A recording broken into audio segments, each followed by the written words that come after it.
నేను ఉండేది కాళహస్తి, పనిచేసేది కాళహస్తి ప్రజల కోసమే. మరొక్కసారి తెలియజేసుకుంటూ, ఇలాంటి చిల్లర రాజకీయాలు, చిల్లర సింపతి కోసము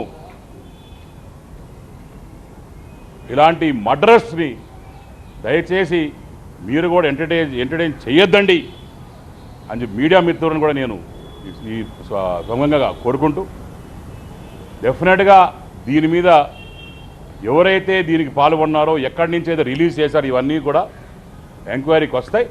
డెఫినెట్గా law will take its own course and definitely ఇది చేసిన వాళ్ళకి మాత్రం 100% అని శిక్ష తప్పదు. సార్, మిమ్మల్ని ఎందుకు ఈ వినూత టార్గెట్ చేస్తుంది? అది ఆమెను అడగాలండి, మాకేది.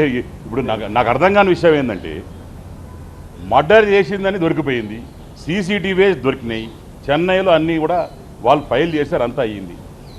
తర్వాత ఈ వీడియోలు రిలీజ్ చేస్తే ఒక డైవర్షన్ కోసమో లేకుంటే ఏదో ఉపయోగం కోసం నాకు కూడా ఏదో డౌట్ వస్తుంది. ఎందుకంటే ఈ రకంగా చేయడం వల్ల ఏదో ఉపయోగం ఉందని ఎవరో చెప్పుంటారు.